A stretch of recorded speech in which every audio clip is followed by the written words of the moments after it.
Hello and welcome to the Powerful Personal Brand Podcast. I am your host, Claire Bahn, and on today's episode, I am going to be discussing how to build your brand in 2023.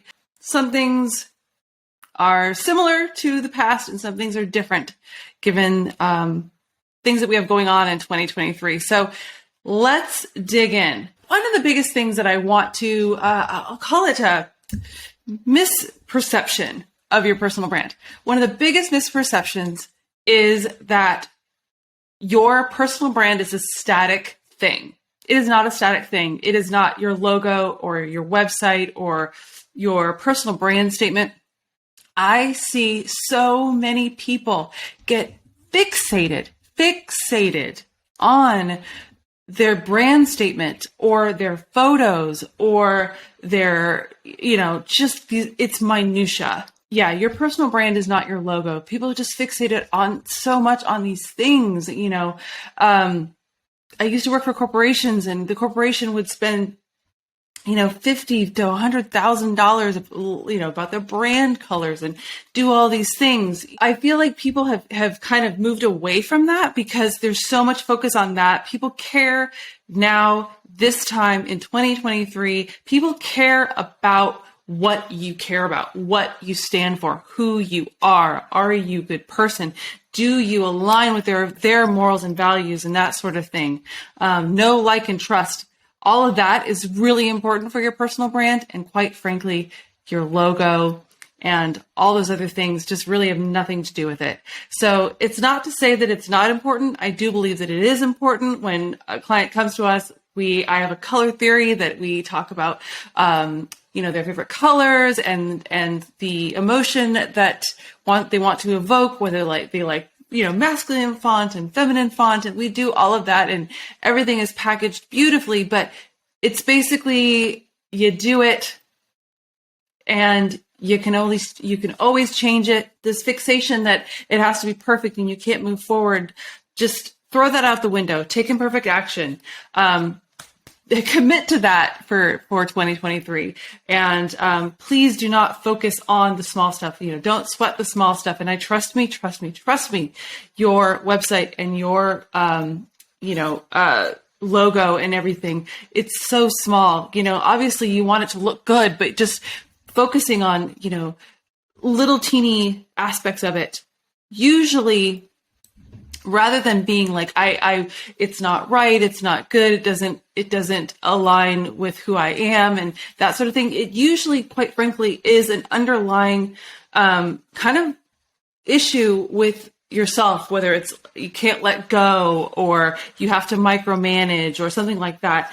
The craziest thing that I've actually found about personal branding is that sometimes I feel like I have to be a marketing shrink. I need to take classes in psychology and things like that, because so much of marketing and putting yourself out there, all of these things and problems and things that, limiting beliefs and all these things weigh into building your personal brand. So I really want to talk about that first, because you got to get rid of all of that. So getting out there and putting yourself out there, it can be scary, and you can be worried about what people are going to think, and you'd be worried about things not being perfect. Actually, just had a conversation with someone in sports marketing, and you may have the best athlete in the entire world, but if they're not a nice person or they have a hard time,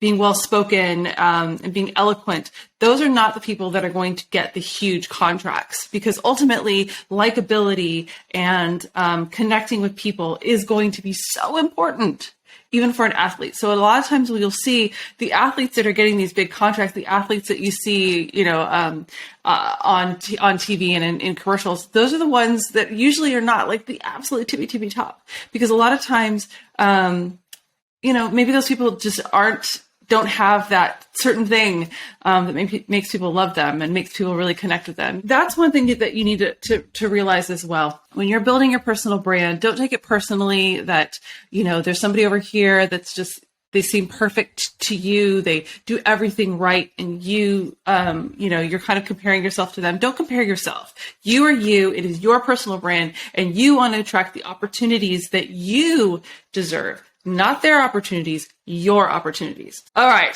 So we're going to get rid of those limiting beliefs. We're not going to be fixated on the minutia and your logo and all these sort of things, and can't get past it. Work on your logo, make it as best as you possibly can, then move on.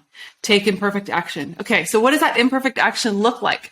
Basically, regardless of, what the economy is doing and all that kind of stuff, building your personal brand takes time. It is a compounding effect.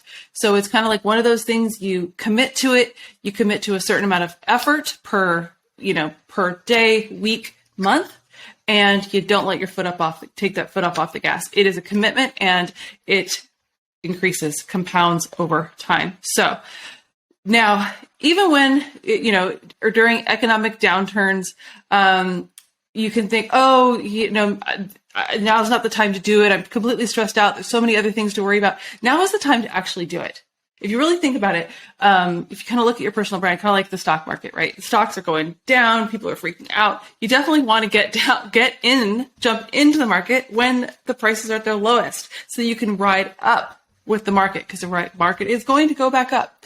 So don't focus on doing it in the upturn. Don't focus on, well, I have to do these things now, and then I'll focus on it when things are a little bit, easier later. No, because that's what everyone's doing. You need to differentiate yourself. You need to say, you know what? It's kind of scary. Maybe you lost your job, maybe whatever it is. Now's the time. There's no better time than right now. So commit to it right now. So take that action right now. Then the purpose of building your personal brand is to have it be an authentic representation of who you are. So don't copy somebody else. Don't compare yourself to somebody else. Be yourself. Be yourself. And if you want to do videos and you are not good on videos, then practice. Okay.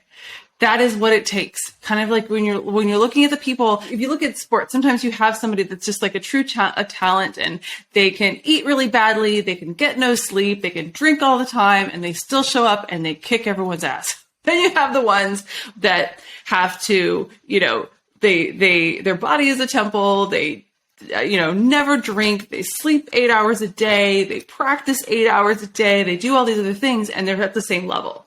So you can't beat yourself up for whatever level you are. Just again, don't compare yourself. So if you want to get better at doing something, whether it's writing a blog or, going live on social media, doing stories, whatever it is, practice. Okay.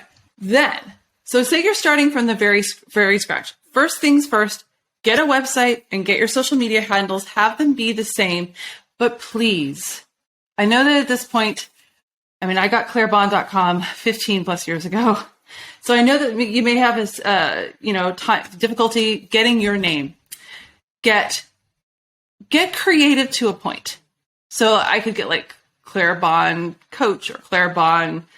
We had a client that was a VC, VC. You can use things like that to help get a handle that's uniquely you, but it says who you are. Your name, your personal brand is in that handle. The thing that I can't stand is when people use their initials, they use dots, dashes, underscores. The basic thing is, like, I have these rules, but it's just common sense. Truly, it's just common sense. And if I have somebody that's like, my website is CB _ER at Bahn.com or something crazy, or .co or my brain always thinks for .com. If you're in the United States, .com is king. It's just, don't make it hard for people, because no one's going to remember. I don't remember people's websites, and I certainly don't have a list of people's websites. So I'll Google it and things like that. And if you have an SEO to your website, then whole host of problems. So just make it easy. Have it be your name, and have it be, if you have to add something to it, then have it be something easy, because you're a coach, you're a venture capitalist, you're whatever it is. Have that be just so easy. So please do me a favor and make it super easy for people, because if it's not, then people will not go to your website, and it'll be a lot harder. So please do yourself a favor and get a very easy version of your name, even if you have to add something else to it, because your name is taken. So then you need to produce content consistently. I see it all the time. People get super excited. You know, they'll start out January. It's like the people that go to that start out and they'll go to the gym and then they'll stop and they'll just keep paying because they'll eventually go, or they sign a contract for a year or whatever it may be. So be committed, commit to yourself what you're going to do, put it on a calendar. And one of the things that people don't think about is kind of like content batching. So taking a piece of content like a blog and then making 5 pieces of written posts about it, using it for a video script. Maybe it's multiple video scripts, short videos, things like that. So really, really do your content wisely rather than being freaked out like, oh, I have to do, you know, a post a day for the next 30 days. I don't even know how I'm going to do it. No, come up with a plan. It's not that hard. Just come up with something that essentially would either help you 5 years ago in your career journey, your career path, things that you learned along the way. You know, for me, like I talk about imposter syndrome and some of these other things that I necessarily haven't looked at the SEO value of them, but I know that I would have loved to have seen something about this or have somebody talk about this topic. I've interviewed people on this podcast where they literally started their personal brand just as they were learning something. They were like, I just learned this thing. So here's a video on what I learned. I think Gary Vee started out that way as well. So if you find it useful, a lot of times somebody else will. Now, the next step to that is to find out what people are actually asking for in a social, in a search engine sense. So what are the queries and questions and things like that that people are asking for on Google or YouTube? You can go to a website called Answer the Public. You can also check out Uber Suggest. Those are free, and find out what people are actually asking for, and then write a video, do a video on that subject, or do a blog on that subject, or both, because I just talked about that. But those are really, really key. So, kind of make your content very strategic rather than haphazard, because it's going to be really easy then you just going like, oh, I have to come up with a piece of content now. No, plan it out. Schedule a time to sit there and do all these recordings. I'm sitting here right now. I'm going to be recording 4 to 5 podcasts all in a row so that I, get it done. We have content for weeks and things like that. So everybody that, is very strategic. We all do it and it helps out. So just plan it. It doesn't mean that your creativity isn't there because you planned it out and that kind of thing. So just plan it. Guarantee it will really, really help you. And the one thing that, again, is just take imperfect action. It's not going to be perfect. Sometimes you will post something because you're stressed out and you didn't plan and you have to do it. It's okay. We've all been there. It's fine. Just, but make sure to, okay, this week didn't work out the way I want to. Then next week you are going to plan. You are going to schedule out your content. One of the biggest things is that written content, while it's great, videos, I love videos. Obviously, I love my stuff on YouTube, and you can take podcasts like this, you can take snippets of it, put it on all of the social media channels. It's a very great way for people to kind of figure out some of the stuff that you're talking about. And there really is no faster way to build that know, like, and trust than to have someone hear you speak and to see your face and to see your eyes and how you connect and how you are truthful, and that you're not kind of like reading, even though I have like kind of my notes in front of me, I truly believe this. I love this thing, personal branding, and I'm passionate about it, and you can tell. So video is a way to really kind of speed up that know, like, and trust factor, because people could see a lot of videos about you and be like, wow, that Claire, she really knows what she's talking about. So video is really, really key. So if you haven't done video for your personal brand, I highly recommend that you do it in 2023, because there's no time like the present to do it. And the final thing I'm going to leave you with is have fun. So many people, if you go back to the very first thing I talked about, people stressing about their logo or their website, just have fun. It's really not meant to be so stressful. It's just not. And I think, I remember I had my very first marketing job and everyone was so stressed out, and it was such a stressful job. And I'm like, you know what? We're not curing cancer here. We're not doing like life or death work here, you know? So have some fun. Have some fun. So have some fun. Build your brand. Do some videos.